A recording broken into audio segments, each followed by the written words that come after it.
오늘 우리에게 주신 하나님 말씀 디모데전서 5장 17절에서 20절 말씀입니다. 디모데전서 5장 17절에서 20절까지 제가 봉독해 드리겠습니다. 잘 다스리는 장로들은 배나 존경할 자로 알되 말씀과 가르침에 수고하는 이들에게는 더욱 그리할 것이니라. 성경에 일렀으되 곡식을 밟아 떠는 소의 입에 망을 씌우지 말라 하였고 또 일꾼이 그 삭을 받는 것이 마땅하다 하였느니라. 장로에 대한 고발은 두세 증인이 없으면 받지 말 것이요 범죄한 자들을 모든 사람 앞에서 꾸짖어 나머지 사람들로 두려워하게 하라. 아멘. 세상에서 성공하는 사람들을 보면 머리가 좋아서 성공하는 사람보다 인간관계가 좋아서 성공한 사람들이 더 많다 그럽니다. 한 20% 정도가 머리가 좋고 공부를 잘해서 성공을 하고 출세를 한다 그러면 나머지 한 80%는 그런 건 좀 부족하더라도 사람과의 관계를 잘해서 출세도 하고 성공한다 그러한 통계가 있습니다. 그만큼 우리 살아가는 삶에 있어서 사람과의 관계, 대인관계가 참 중요하다 하는 것을 알 수가 있습니다. 우리가 교회 와서 신앙생활하고 하는 것도 뭐 성경을 많이 알고 또 신앙에 대한 지식을 많이 아는 것보다는 사람과의 관계가 좋아야 된다 이렇게 생각을 합니다. 교회에서 우리 성도들과의 관계가 참 좋아야 돼요. 그 어줍지 않은 성도와의 관계 때문에 뭐 서로 오해하고 다퉈서 신앙을 그만두는 사람들이 가끔은 있기 때문에 우리가 성도들과의 관계가 참 좋은 관계를 유지하는 것이 굉장히 중요하고요. 특별히 이 교회 지도자인 우리 장로님과 목사님과의 어떤 관계, 여러분 성도들과 교회 지도자들의 관계가 좋아야 된다고 그렇게 생각을 합니다. 좋은 관계가 되기 위해서는 가장 필요한 것은 사랑하는 마음을 가지고 서로 존경하는 거예요. 사랑하는 마음이 있어야 되고 존경하는 마음이 있어야 되는데 그 사람에게서 좋은 점을 발견하고 그 가치를 인정하고 사랑하는 마음을 가질 때 좋은 관계가 이루어지는 겁니다. 미워하는 마음을 가지고 업신여기면 좋은 관계는 될 수가 없죠. 그래서 우리가 사람에게 있는 나쁜 점을 발견하고 그 나쁜 점만 보면서 그 미워하고 무가치한 사람으로 볼 때는 좋은 관계를 가질 수가 없습니다. 사람에게는 좋은 점과 나쁜 점이 항상 있어요. 항상 좋은 점이 있는데 좋은 점이 많은 것 같지만 제가 볼 때는 좋은 점은 별로 안 돼요. 한 두세 가지가 좋은 점이 있다 그러면 나머지 뭐 7, 8개는 뭐 아주 안 좋은 뭐 그런 것들이 우리 속에 많이 있는데 그것이 우리 타락한 인간의 본성이에요. 여러분 어디 가서 100% 좋고 착하고 다 좋은 사람 발견하려고 생각하지 말아요. 왜냐 그러면 우리 인간은 타락한 이후부터 우리의 마음 속에는 악한 마음이 자리 잡고 있기 때문에 뭐 다 좋고 착하고 잘하고 이런 사람은 세상에 없습니다. 뭐 그런 사람 만나서 사귀려고 그러면 평생 외톨이로 살아야 돼요. 평생 우리 결혼하실 분들도 결혼할 상대자가 뭐 100% 돈도 있고 잘생기고 마음도 착하고 이런 사람은 세상에 없어. 세상에 없고 다 안 좋지만 그중에 내 마음에 드는 거 한두 가지 뭐 두세 가지라도 있으면 그 사람을 존경하고 그렇게 하면 우리가 좋은 관계를 가질 수가 있습니다. 특별히 교회 직분자들을 대할 때 여러분 제가 목사고 또 우리 장로님들도 계시지만 목사가 됐다, 장로가 됐다 그래가지고 천사처럼 바뀌는 거 절대 아닙니다. 똑같습니다. 착하게 살려고 노력하고 뭐 좋은 일 하려고 노력하는 건 좀 다르지만 그러나 우리 속에 있는 본성은 뭐 거의 대부분 뭐 다 그렇습니다. 그래서 우리 가운데 모든 것을 다 평가해서 존경하려고 그러면 존경할 게 없고요. 그냥 우리가 하는 일, 한두 가지 잘하는 일 이런 것을 좋게 평가하고 좋은 마음으로 볼 때 우리가 좋은 관계를 가질 수가 있습니다. 그래서 교회 와가지고 성도들과의 관계 또 직분자들과의 관계 이런 관계를 잘 해야 되는 것은 너무나 소중한 것이에요. 그냥 세상 사람들은 그냥 뭐 싸우고 그냥 뭐 절교하고 헤어지고 그러면 그만이지만 교회에 와서 그런 일이 잘 안 되면 우리 신앙생활 하는데 굉장히 어려움이 있고 또 이 좋은 믿음을 버릴 수도 있는 그런 어떤 원인 제공이 되기 때문에 우리가 서로에게 좋은 마음을 가지고 대하고 또 서로 가치를 인정하고 존경하고 하는 그런 것은 굉장히 중요한 그런 말씀입니다. 오늘 본문 말씀에 교회 지도자인 장로 혹은 목사를 대할 때 어떻게 대해야 되는가 하는 것을 말씀을 하고 있습니다. 교회에서 성도들을 다스리는 장로님들 또 말씀과 가르침을 하는 우리 목회자들을 어떤 마음을 가지고 대하는가가 굉장히 중요하다 그렇게 말씀하고 있습니다. 잘 다스리는 장로들은 배나 존경할 자로 알되 잘 다스리는 장로들은 배나 존경할 자로 알아라. 오늘 설교 제목입니다. 교회 지도자들이 진 장로나 목사가 하는 일이 얼마나 소중한가 하는 것을 알고 어떤 마음을 가지고 대해야 되는가 하는 것을 우리가 아는 것이 중요하고 그들을 존경하는 마음으로 바라보는 것이 굉장히 중요하다 하는 것이 오늘 말씀의 주제입니다. 본문에서 이 존경이라 하는 말은 그 사람에 대한 가치를 알고 그 가치가 귀하다고 인정해 주는 거예요. 아, 저분이 하는 일이 참 귀한 일이야.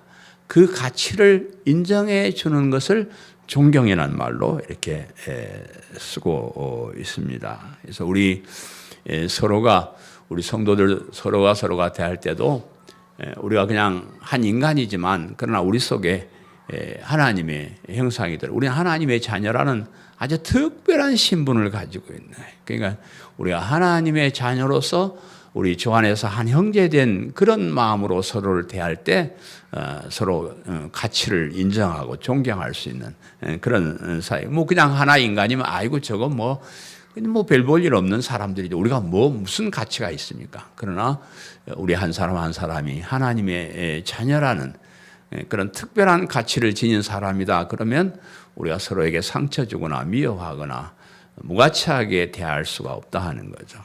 그리고 교회 지도자들은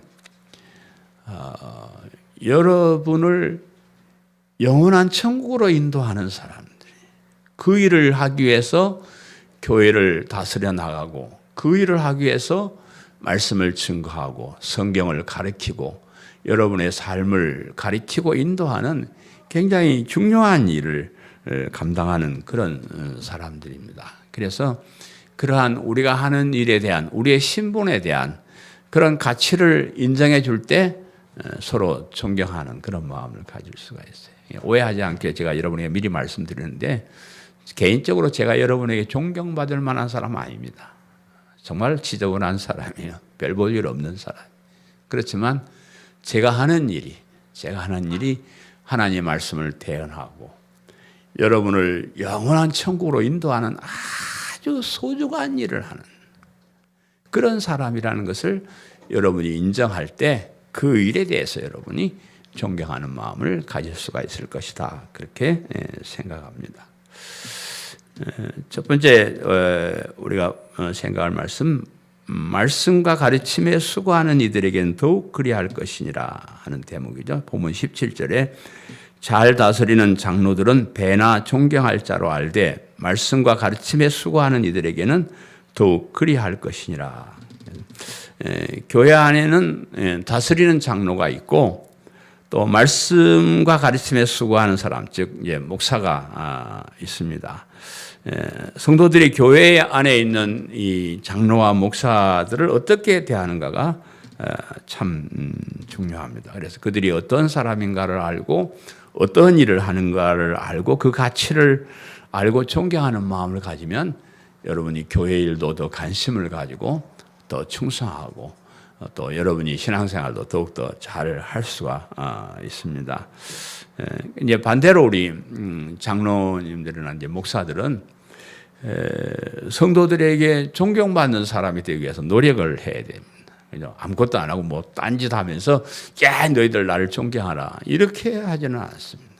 우리가 맡은 바 그 직무를 충실하게 수행하고 여러분 앞에서 모범을 보이려고 노력을 우리가 하는 겁니다.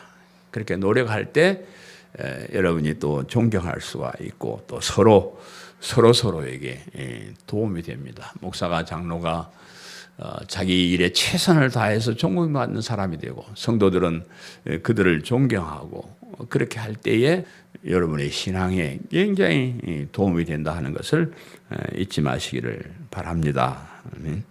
잘 다스리는 장로라 그래요. 잘 다스리는 장로라 이랬는데 우리가 장로를 존경해야 하는데 존경해야 될 장로는 잘 다스리는 장로여야 된다.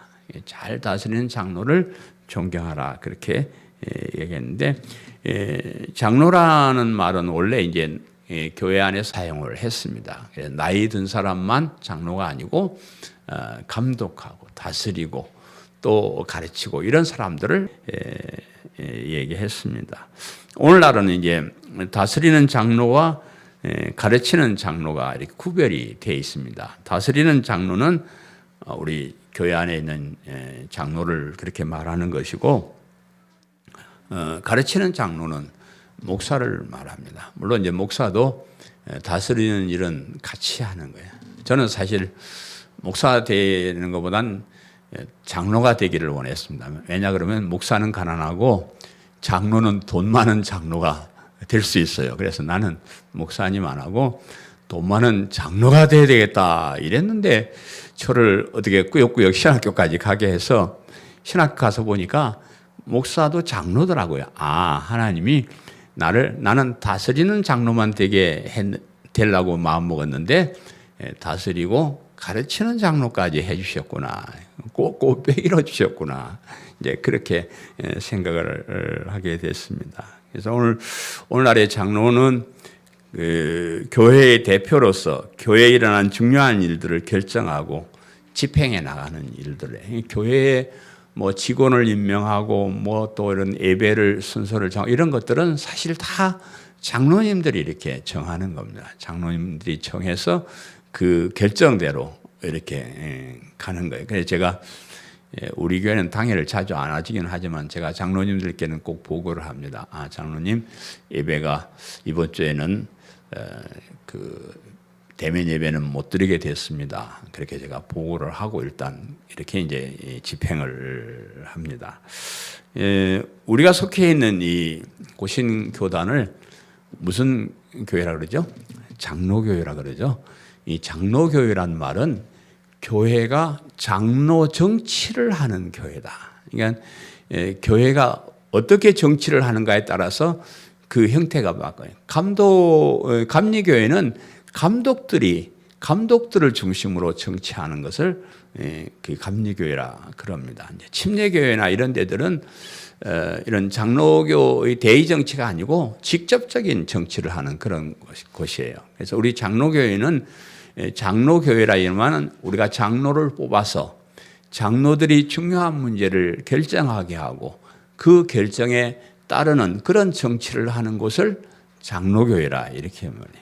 장로교회 그러면 장로가 주인인 교회 그런 뭐 뜻도 뭐 물론 되긴 하지만 장로들이 정치를 하는 그런 정치를 따르는 것이 장로교회다. 그래서 여러분이 직접적으로 정치에 참석하지 않고 여러분의 대표자로서 장로를 다 뽑잖아요. 그죠? 장로를 다 뽑아가지고 여러분에 의해서 뽑힌 장로들이 여러분의 마음을 담아서 모든 것을 결정하고 정치하는 그런 교회를 장로교회라 그렇게 말합니다. 그래서 우리 교회 장로님들은 교회의 아주 중요한 문제들을 결정하시는 분들입니다. 그리고 그 결정대로 교회를 다스려 나가는 그런 분들입니다. 그래서 그런 분들임을 알고 그들이 하는 일을 가치 있게 생각하고 그들을 존경할 때 교회가 질서가 있게 되고요.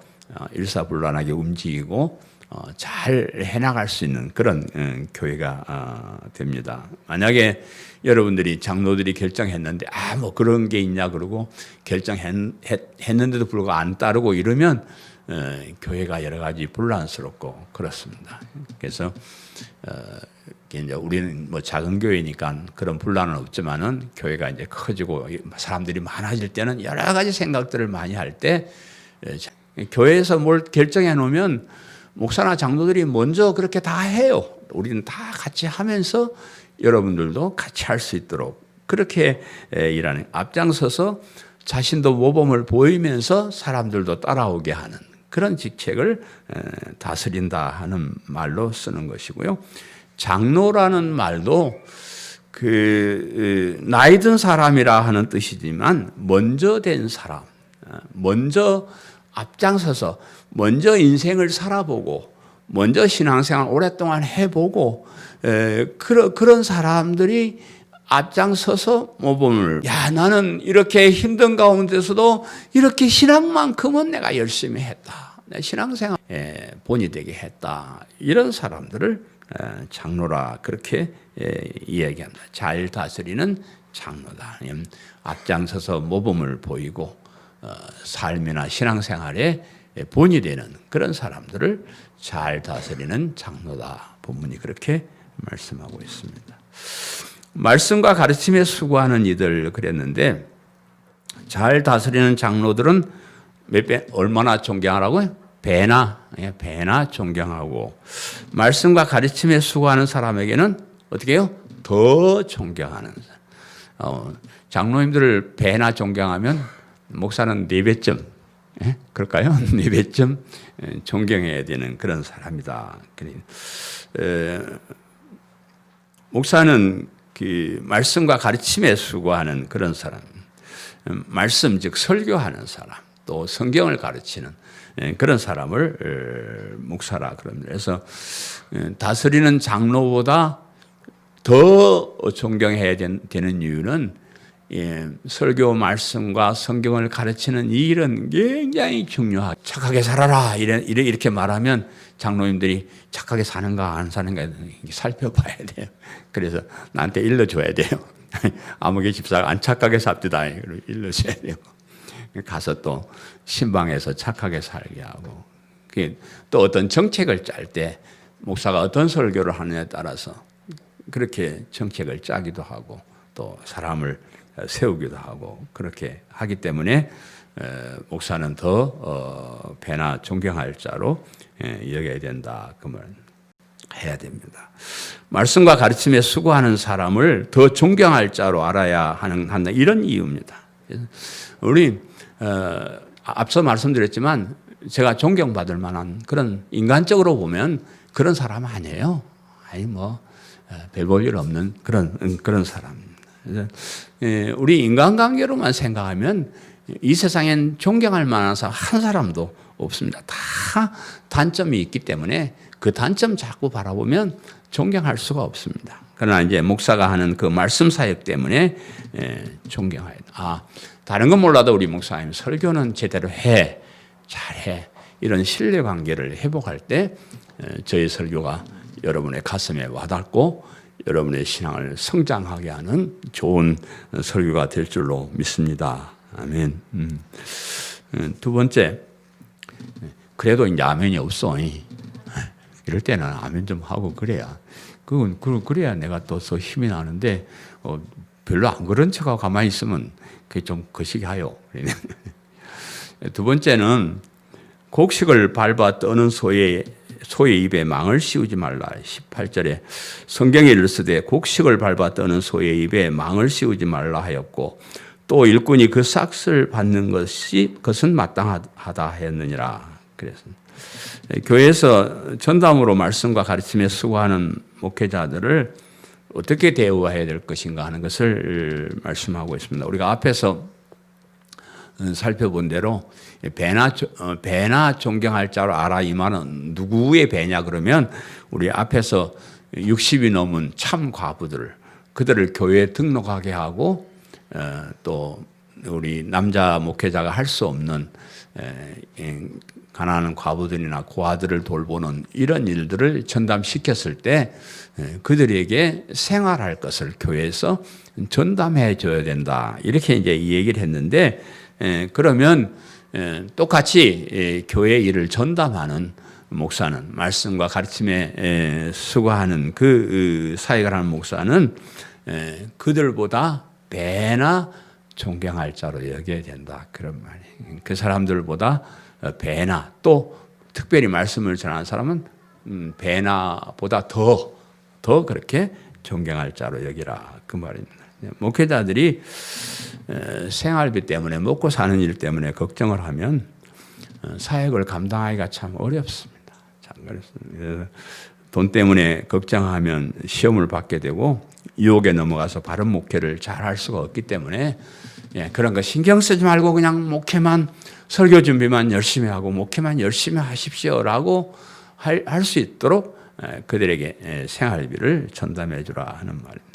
곡식을 밟아 떠는 소의 입에 망을 씌우지 말라 그랬는데 이 곡식 떠는 소에게 망을 씌우지 말라 하는 신명기 25장 4절의 말씀을 인용한 건데 당시 이스라엘 백성들은 이제 탈곡을 하면서 어떻게 하냐 그러면 곡식단을 갖다가 타작마당에 펴놓고 그 탈곡하는 기계를 소가 끌고 가도록 그렇게 만들어서 왔다 갔다 하면 그것이 이제 탈곡이 되도록 그렇게 여러분은 뭐 농사를 안 지어봐서 이해를 못하게 저 벼나무라 그래. 벼나무가 있으면 그 벼에 알곡들이 있는데 그걸 어떻게 뜯어내느냐 근데 갖다 깔아놓고 기계를 갈고 이게 자꾸 지나가면 그게 이제 떨어진다. 그런 거예요. 그때 이제 소가 하는 그런 일인데, 근데 이놈의 소가 그냥 수레만 끌고 가면 될 텐데 곡식이 있으니까 자꾸 힐끔힐끔하고 이렇게 먹는 거예요.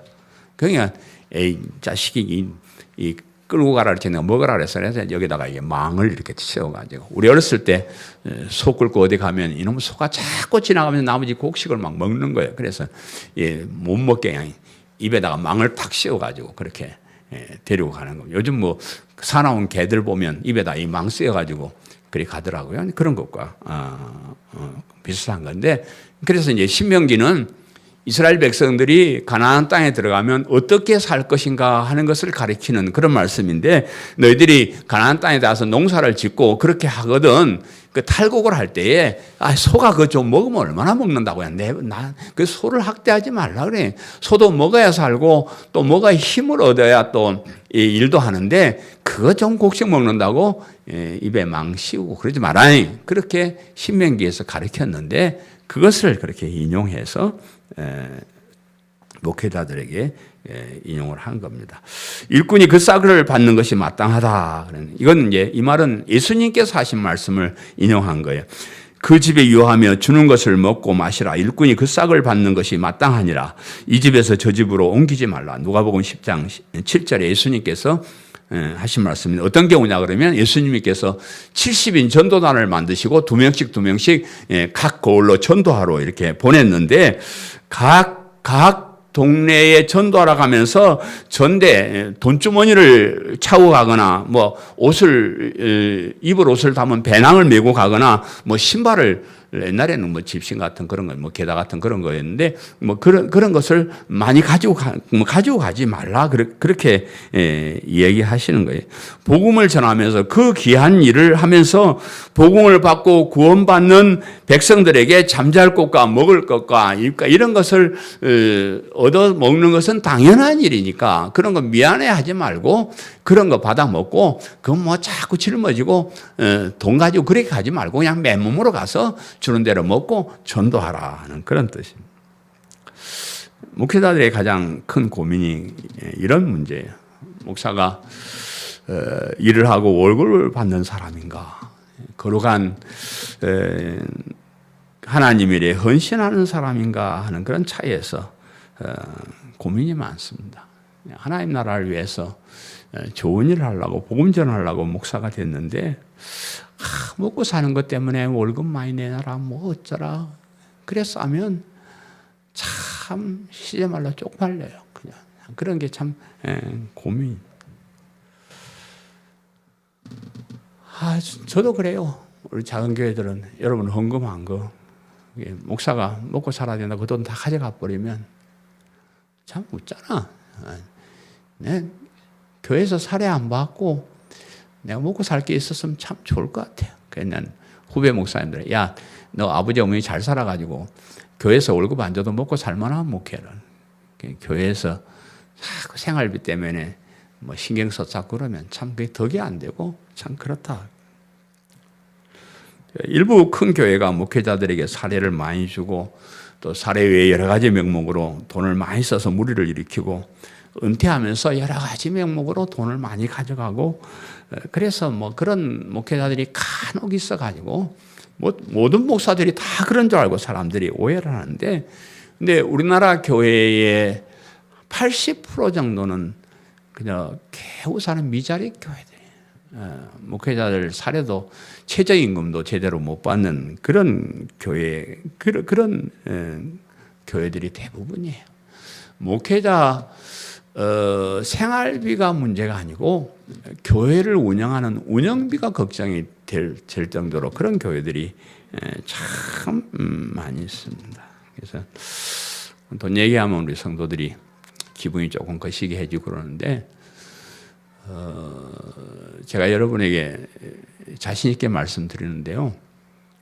저는 그런 것에 급급하는 사람 아닙니다. 제가 27년 목회했지만 여러분 아시는 대로 제가 교회에서 근근히 뭐 월급이라고 받아본 적이 없는 사람이에요. 조금 받을 때도 거의 헌금하고 그렇게 살았는데 제가 못 삽니까? 잘 삽니다. 진짜 잘 살아왔어요. 제가 이런 어려운 가운데 박사 공부까지 다 하고 뭐 여러분 교회에서 저 박사 공부한다고 돈 장학금 한번 준 일 없잖아요. 제가 다 그 돈 어디서 다 생겨서 하고 우리 아들도 집 팔아서 가긴 했지만 또 이렇게 공부 다 하고 그렇게 사는데 전혀 어려움 없이 살고 있습니다. 저는 믿음이 있습니다. 하나님을 위하는데 먹을 거 입을 것 때문에 돈 때문에 막 그래 걱정한다는 것은 그거는 믿음이 없는 사람이에요. 그래서 나는 그냥 다 맡겨놓고 그렇게 해서 오늘까지 이렇게 살아왔고요. 제가 은퇴에 가까운 오면서 내가 여러분에게 미리 말씀드리는데 저에게 퇴직금이나 은퇴 후에 뭐 무슨 전별금 이런 줄 생각 전혀 안 하셔도 돼요. 사람들이 저 걱정을 자꾸 해요. 아유, 양 목사 보니까 재산도 없고 아무것도 없는데 교단연금도 안 들었는데 보니까 어떻게 살래? 어떤 목사님이 저에게 질문을 했어요. 제가 목사님 걱정하지 마십시오. 제가요 목회할 때는 다른 일을 못하지만 목회 끝나면 71살부터는 내가 사업을 할 겁니다. 내가 돈을 벌어서 교회 헌금도 더 많이 하고요. 내가 여러분 농담조로 얘기했는데 내가 소원이 하나 있는데 돈을 많이 벌어서 좋은 아파트를 하나 사놓고 우리 아들한테 전화를 하려고 그래요. 아들아, 너가 살 좋은 아파트 하나 살았으니까 돌아오지 않을래? 네, 그 얘기를. 걱정 없습니다. 진짜예요. 내가 충분하게 할 수 있고 또 제가 그러지 않는다 해도 하나님께서 이렇게 살아온 저를 인도하실 줄 믿습니다.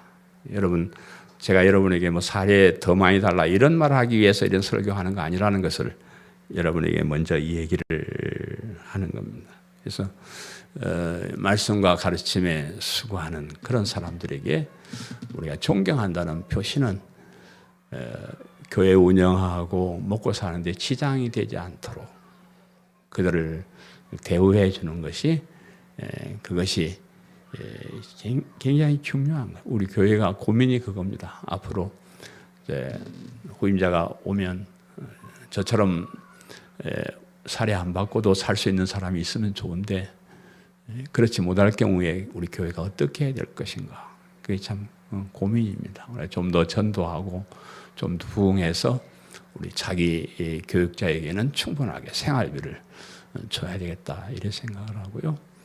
우리 교회, 우리 노예 교회도 참 사실 어려운 교회들이 너무 많습니다. 한 70개 교회 중에서 상위 한 10개 교회 정도 빼면 나머지는 다 생활비를 걱정해야 되는 그런 교회들이에요.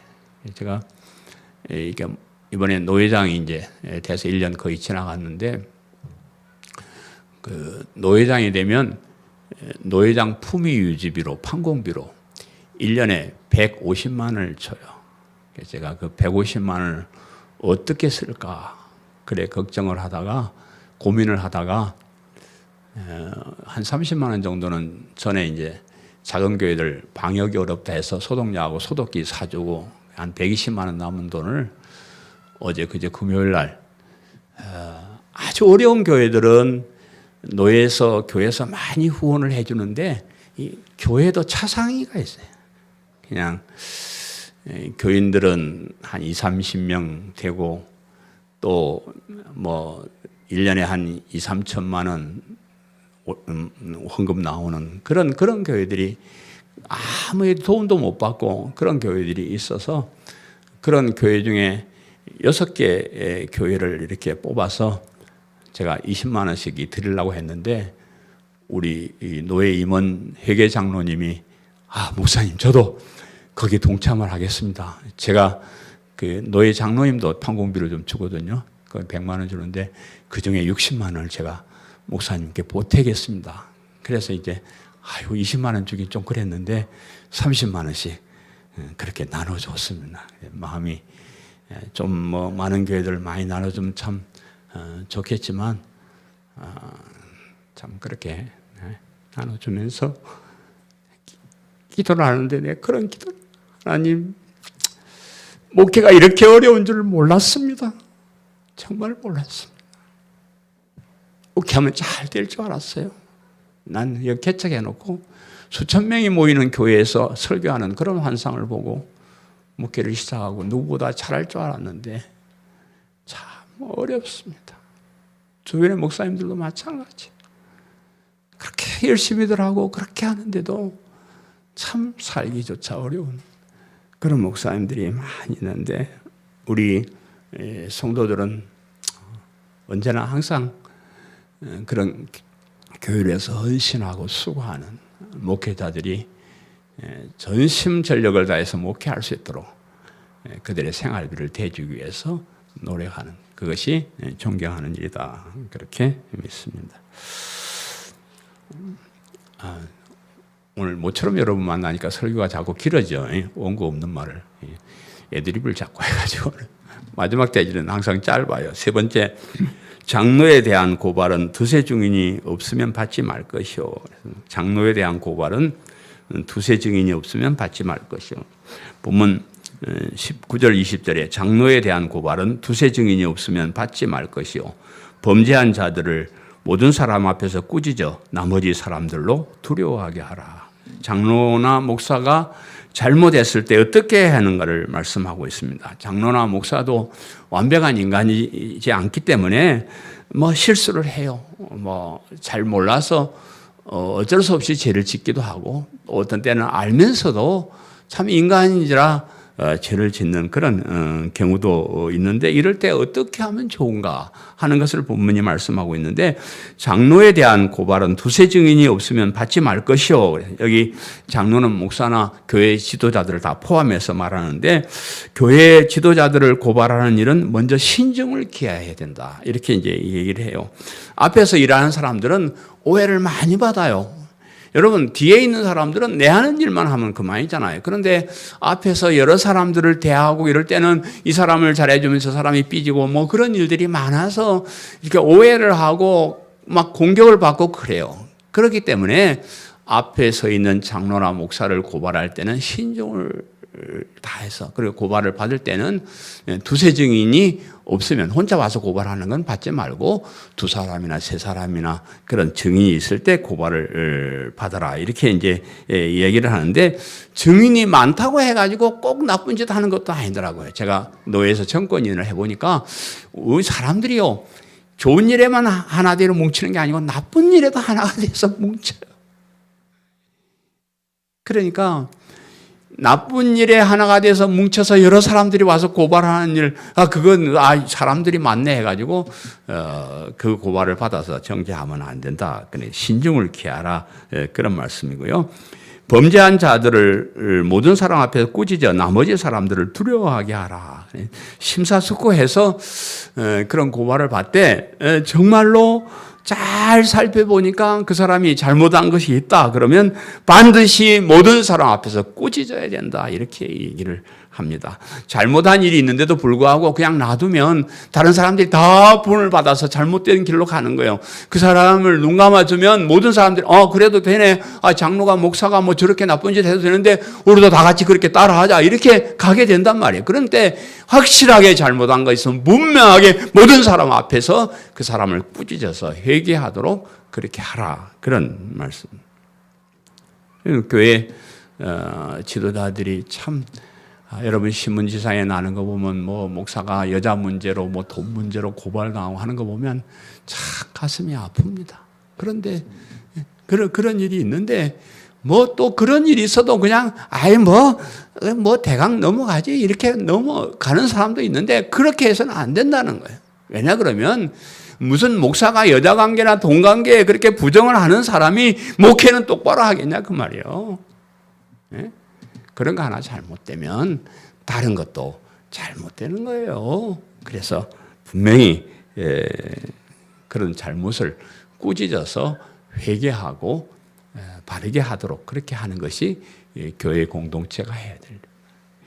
목회자들에게서 가장 큰 잘못은 복음을 바르게 전하지 않는 것. 말씀과 가르침에 수고하는 사람이라 그랬는데 이 말씀 전하는 일과 가르치는 일을 바르게 하지 못하는 거 가장 큰 죄입니다. 이제 노회장으로서 목사님들이 어떻게 설교하는가를 가끔 이렇게 살피고 막 그렇게 해요. 그런데 그럴 때마다 참 안타까운 게 너무 많습니다. 생각이 달라서 그렇겠지만 예수 그리스도의 십자가의 복음, 영원한 천국 복음을 전하지 않는 목사들이 우리 주변에도 많이 있어요. 그래서 그런 사람 만나서 그러지 말고 복음을 전하자. 십자가의 복음. 오직 믿음으로 얻게 되는 천국 가는 이 길을 우리가 선포해야 되지 않겠냐? 응? 내가 그 말 하려고 노회장 됐는데 이 코로나19인가 이 얄궂은 게 와가지고 설교하러 많이 못 다녔어. 가는 곳마다 왜 예수 그리스도의 십자가의 복음을 안전하고 딴짓하냐 이놈의 인간들아, 그걸 내가 외치고 싶었는데 그걸 많이 못했습니다. 그런 안타까움이. 교회 와서 뭐 교회를 부흥시키고 뭐 교회 온 병자들을 다 낫게 하고 뭐 별거 다 한다 해도 예수 그리스도의 십자가의 복음, 천국 복음이 선포되지 않는 그 교회는 교회가 아니고 그 목사는 목사가 아니고 사기꾼일 뿐이다. 그냥 노골적으로 얘기합니다. 성경을 바르게 가르치지 않고 복음을 가르치지 않는 목사는 사기꾼이야, 사기꾼이야. 왜 사기치고 있어 교회에서? 그렇게 얘기를 합니다. 우리 성도님들의 귀가 열려야 되고 마음이 열려야 돼. 무엇이 성경적인 십자가의 복음인지를 우리가 구별할 줄 알아요. 어떤 것이 바른 설교인지 구별할 줄 알아야 돼. 그것이 성경에 합당하지 않는 쓸데없는 얘기, 거짓말하면 과감하게 쫓아내버려. 그것이 우리 공동체의 영원한 생명을 살리는. 목회가 거짓 설교, 잘못된 설교를 하고 있는데 가만 앉아가지고 아멘하고 그래 있으면 다 같이 망하는 거예요. 다 같이. 그래서 그런 것을 구별해가지고 우리가 뭐라 할 사람 뭐라 하고 또 바르게 잘 전하는 사람은 존경하고 그런 설교를 잘 듣고 여러분이 신앙이 어떻게 하든지 십자가의 복음으로 무장돼야 됩니다. 천국 가는 길로 확실하게 가야 됩니다. 다른 거 다 몰라도 그 일만은 확실하게 하기를 바라고요. 여러분이 천국까지 한 사람도 나오자 없이 다 가기를 바랍니다. 간절히 바랍니다. 그런 전통이 있는 우리 교회 되기를 간절히 바랍니다. 사랑하는 성도 여러분, 잘 다스리는 장로들을 배나 존경할 자로 알라고 그랬습니다. 특별히 말씀과 가르침에 수고하는 자들은 더욱 존경하라 그렇게 말씀했고요. 그들의 사역의 중요성을 알고 가치를 알고 존경할 때 그 말씀이 은혜가 되고 우리의 신앙을 성숙하게 하는 것이 되기 때문에 그렇습니다. 목회자들이 교회를 운영하고 생활하는 일에 걱정하지 않도록 그들의 생활비를 잘 공급하고 또 교회 운영이 잘 되도록 여러분 열심히 노력하고 돈도 벌어서 헌금도 많이 하고 그런 것이 교회에 있을 수 있도록 헌신하는 그런 성도님 되시기를 바라고요. 그럼에도 불구하고 그렇게 잘해주는데도 불구하고 바른 설교하지 아니하고 딴짓하고 나쁜 짓 하면 과감하게 공회 앞에서 꾸짖어서 그것을 고칠 줄 아는 그것이 바른 교회다.